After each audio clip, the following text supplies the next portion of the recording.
everything comes down to training. With so much going on in the world around us, it's easy to lose sight of the most important thing in your own life, yourself. Allowing yourself to focus inwardly doesn't necessarily mean ignoring the people around you, though. The relationship you have with other people is often the most important relationship. What really matters is who you choose to surround yourself with.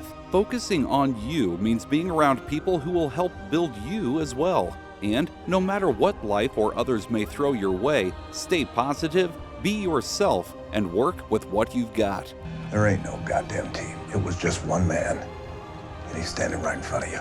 Being kind to others and yourself is the easiest thing you can do. You also can't be afraid to go after what matters the most to you. By seeking out your own goals, you are learning to love yourself. You can't be someone else, you can only be you. Part of focusing on yourself is learning to explore your own feelings. If you wait until it's too late to speak out or explore the meaningful relationships in your life, they may not be there anymore. And even if you fail or falter, don't allow anyone else's opinion on what your success should be affect what your vision for your own life is. Even if opportunities come along that don't necessarily reflect your current plan, don't be afraid to explore those chances. Don't be afraid to go outside of your comfort zone when these opportunities present themselves, and you may end up with blessings you hadn't anticipated. Allow yourself to find happiness in the small things in your life, whether intentional or purely coincidental.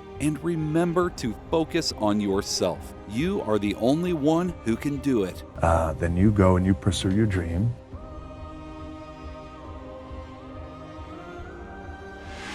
I mean, here we are, we're on the show, we're talking about it, the movie's getting ready to come out, and so I was on my way to China. This was about 2.5 years ago. I'm on my way to China, and I'm with my agent. We're getting ready to go over there to promote a movie, and we're getting ready to go on a plane, and he goes, hey, I gotta talk to you. I said, we gotta get on a plane. He goes, sit down. I'm like, okay, so I sit down, and he goes, this just came in. It's been in development for years now. They just offered you this role in Disney, and I was like, wow, and he goes, your culture, the Polynesian culture, which of course got me very, very excited to showcase our culture. And then I'm like, that's amazing. He goes, and you know what else? I was like, what? He goes, and I got to say it, right? Because this is how we operate. They had an idea that, because I sang before in the past, like I would probably come on here and we'd sing a little bit, you know, whatever, just silly, fun stuff. Right. So I think they knew that maybe I could carry a tune. So I think that was enough. And then they had, of course, the masterful Lin-Manuel Miranda wrote all of our music. By the way, it's like a dream come true for so many of us, by the way. His son Sebastian was born during the making of Moana. Our daughter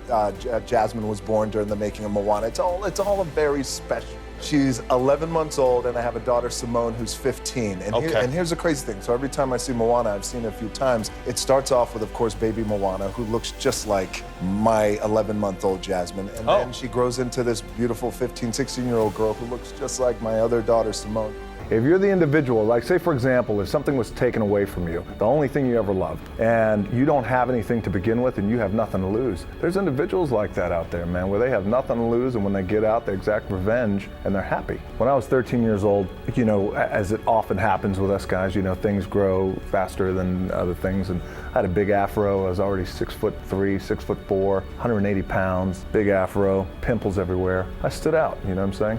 It's good to explore these feelings. I'm feeling a little guilty, and I didn't get a chance to say the things that I wanted to say, or I wish he would have said the things to me as a father, now as a father of 3 daughters, the important critical things that anchor us that I didn't get from him. And it's okay to explore those feelings, but it's also very important to heal, to make sure that we come back to an anchoring foundation of gratitude for what I was able to have with him. You know, and so I didn't get a chance to say the things that I wanted to say to him. However, another thing that is important too is, you know, because in death, that's when we can spiral and think, well, I should have done this, and I should have called, and I should have sent more pictures. But we got to realize that the relationship that I had with my dad was a relationship that was appropriate at that time. I felt that he was proud of me when I became successful in a industry that he had given his life to.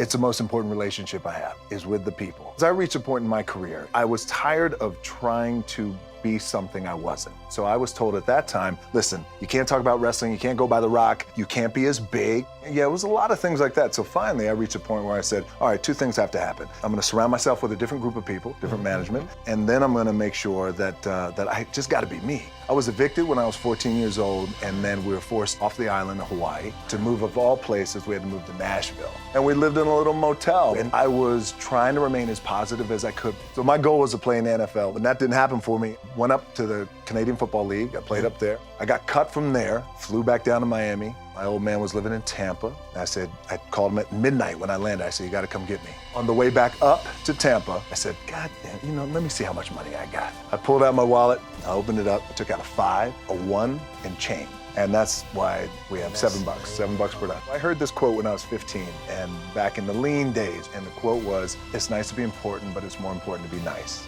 Just like it happened yesterday, I thought, if I'm ever important one day, I'm gonna be nice to people. If I'm ever important, because I always just wanted to apply that. And honestly, brother, being nice, I always say this to people, being nice and kind is literally the easiest thing we can do. Thanks for watching, and if you enjoyed this video, please like, comment, or subscribe for more content.